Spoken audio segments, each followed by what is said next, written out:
Existem duas justiças no Brasil, a dos juízes indicados por políticos e a dos juízes concursados. Sempre que o STF profere alguma decisão bizarra, o povo logo se apressa para sentenciar. A justiça no Brasil é uma piada. Nem se passa pela cabeça da galera que os outros juízes, sim, os outros, se contorcem de vergonha com certas decisões da Suprema Corte e não se sentem nem um pouco representados por ela. O que muitos juízes sentem é que existem duas justiças no Brasil, e essas justiças não se misturam uma com a outra. Uma é a dos juízes por indicação política, a outra é a dos juízes concursados. A justiça do STF e a justiça de primeiro grau revelam a existência de duas categorias de juízes, que não se misturam. São como água e azeite. São dois mundos completamente isolados um do outro. Um não tem contato nenhum com o outro e não se assemelha em nada com o outro. Um muitas vezes parece atuar contra o outro, faz declarações contra o outro. E o outro muitas vezes morre de vergonha do um. Geralmente, o outro prefere que os juízes do STF sejam mesmo chamados de ministros, para não confundir os demais, os verdadeiros juízes. A atual composição do STF revela que, dentre os 11 ministros, apenas 2 são magistrados de carreira, Rosa Weber e Luiz Fux. Ou seja, 9 deles não têm a mais vaga ideia do que é gerir uma unidade judiciária a quilômetros de distância de sua família, em cidades pequenas do interior, com falta de mão de obra e de infraestrutura, com uma demanda acachapante e praticamente inadministrável. Julgam grandes causas, as mais importantes do Brasil, sem terem nunca sequer julgado um inventáriozinho da Dona Maria que morreu, nem uma pensão alimentícia simplória, nem uma medida para um menor infrator, nem um remédio para um doente, nem uma internação para um idoso, nem uma autorização para menor em eventos e viagens, nem uma partilhazinha de bens, nem uma aposentadoriazinha rural, nada, nada. Certamente não fazem a menor ideia de como é visitar a casa humilde da senhorinha acamada que não se mexe, para propiciar-lhe a interdição. Nem imaginam como é desgastante a visita periódica ao presídio e o percorrer por entre as celas. Nem sonham com as correições nos cartórios extrajudiciais. Nem supõem o que seja passar um dia inteiro ouvindo testemunhas e interrogando réus. Nunca presidiram uma sessão do tribunal do júri. Não conhecem as agruras, as dificuldades do interior. Não conhecem nada do que é ser juiz de primeiro grau. Nada. Do alto de seus carros, com motoristas pagos com dinheiro público, não devem fazer a menor ideia de que ser juiz de verdade é não ter motorista nenhum. Ser juiz é andar com seu próprio carro, por sua conta e risco, nas estradas de terra do interior do Brasil. Talvez os ministros nem saibam o que é uma estrada de terra, ou nem se lembram mais o que é isso. Será que os juízes, ministros do STF, sabem o que é passar por isso? Por que será que os réus lutam tanto para serem julgados pelo STF, o famoso foro privilegiado, fugindo dos juízes de primeiro grau como o diabo foge da cruz? Por que será que eles preferem ser julgados pelos juízes indicados politicamente e não pelos juízes concursados? É por essas e outras que, sem constrangimento algum, rogo-lhes: não me coloquem no mesmo balaio do STF. Faço parte da outra justiça, a de verdade. Este texto, carregado da mais justa indignação, foi escrito pela juíza Ludmila Lins Graça, que, assim como nós, sente vergonha da nossa Suprema Corte. Suprema Corte essa que tem apenas 2 juízes de carreira, 9 dos 11 ministros indicados politicamente. Juristas defendem mudança no mecanismo de escolha. Quer ver a diferença que conhecimento científico e inventividade podem fazer para o mundo? O PET é um plástico durável até no meio Dos ministros, atualmente indicados a partir de critérios subjetivos pelo presidente. O STF já não abriga ministros originados do Judiciário. A escolha é do presidente, com a aprovação do Senado. Mas não se entende como deixar uma corte superior sem magistrados de carreira na sua composição. Na atualidade, apenas 2 dos 11 ministros são advindos do quadro da magistratura. Eram 3 com o saudoso Teori Zavascki, que teve sua vaga preenchida politicamente pelo Alexandre de Moraes.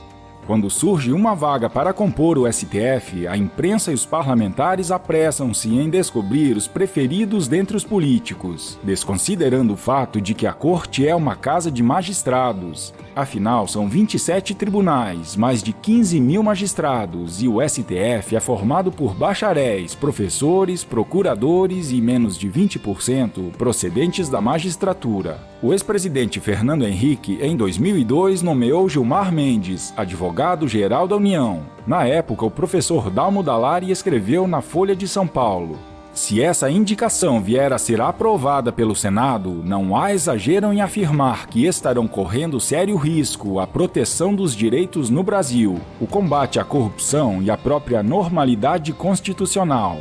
Em seguida, o ex-presidente Luiz Inácio Lula da Silva escolheu em 2009 o advogado-geral da União Dias Toffoli, seu defensor nas campanhas eleitorais de 2002 e 2006, e entre 1995 e 2000, assessor parlamentar da liderança do PT na Câmara dos Deputados. Entre 2013 e 2005, exerceu o cargo de subchefe para assuntos jurídicos da Casa Civil, na gestão de José Dirceu, condenado a mais de 30 anos de prisão, mas solto pelo STF. José Dias Toffoli tentou ser juiz de direito em 1994 e 1995, mas foi reprovado e logo depois tornou-se membro da maior corte do país. O presidente Michel Temer indicou seu amigo pessoal e ministro da Justiça, Alexandre de Moraes, para o STF, apesar dos inúmeros candidatos da magistratura nacional. Alexandre de Moraes era ministro da Justiça, filiado ao PSDB, e seria, provavelmente, candidato ao governo de São Paulo. A estranheza nesse cenário é que as associações de juízes que lutam por magistrados de carreira no STF passam a defender e a elogiar todos aqueles que são indicados pela Presidência da República, inclusive esses 3 últimos que acabei de citar. Além do processo de exclusão de magistrados de carreira no STF, há também a discriminação geográfica dos candidatos. Com efeito, o Rio de Janeiro, São Paulo e Rio Grande do Sul têm 8 ministros, e somente 3 dos outros 24 estados do país, incluindo o Distrito Federal. Interessante é que, no Império, o STJ era composto somente por juízes. A modificação aconteceu na República e perdura até a atualidade.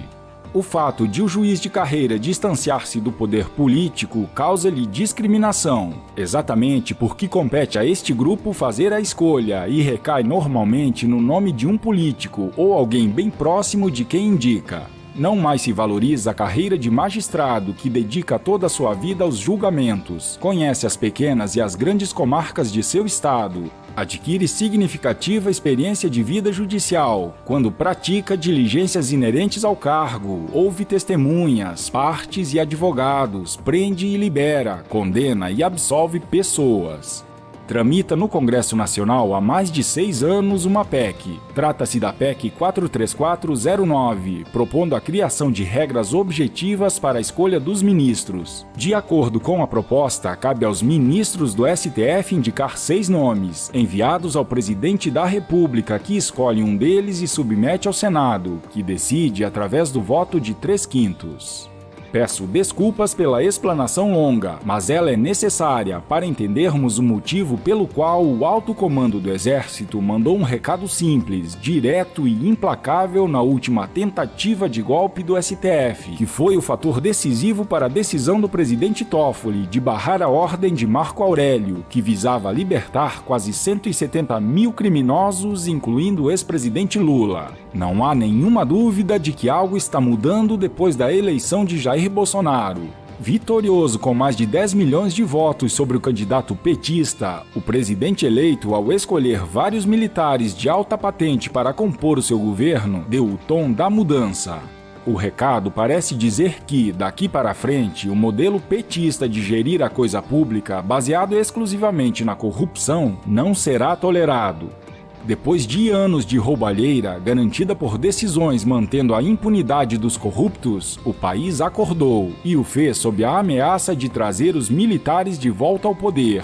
A maior recessão já registrada na economia, a maior dívida pública de todos os tempos e a maior quantia de dinheiro paga pelo governo somente em juros não podiam continuar. Só no período de Dilma Rousseff, a dívida chegou a 1,6 trilhão de reais. Daí não ser possível esperar que um governo, cuja plataforma política foi maior segurança e a ética na coisa pública, permitisse a continuidade dos desmandos. Pela lógica comum, até os mais empedernidos corruptos, entre os quais alguns membros do Congresso Nacional, sabem que não é possível que um governo eleito com a promessa de moralizar o país não se garanta diante da turbulência que vem por aí. E o exemplo maior veio com a polêmica decisão tomada pelo ministro Marco Aurélio Mello, que no último minuto da última sessão do STF mandou soltar 167 mil integrantes das facções marginais e da bandidagem organizada, inclusive Lula, condenados em segunda instância.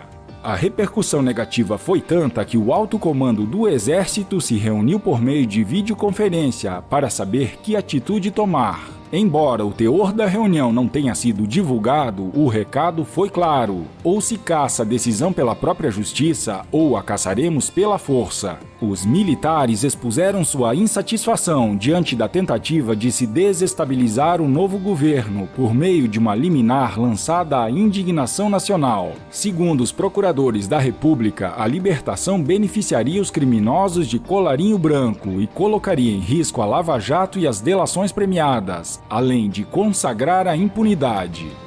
33 anos depois de devolver o poder aos civis, os militares, que nunca estiveram tão em alta na política nacional como agora, jamais permitiriam que pessoas envolvidas em ilícitos, presas e condenadas fossem soltas por obra e graça de uma canetada, mesmo vinda de um ministro do STF. Por falta de aviso não foi. O comandante do Exército, General Vilas Boas, quando se recusou a punir o vice-presidente eleito, General Mourão, pelas declarações que fez quando estava na ativa a respeito de uma possível intervenção militar caso o judiciário não pusesse fim a tanta impunidade, já avisara. Naquela ocasião, Vilas Boas disse que as Forças Armadas dispõem de um mandato para intervir na iminência de um caos no país. Ao mesmo tempo, nas redes sociais se multiplicaram as mensagens de apoio ao Mourão, enquanto aumentavam os pedidos para uma intervenção militar.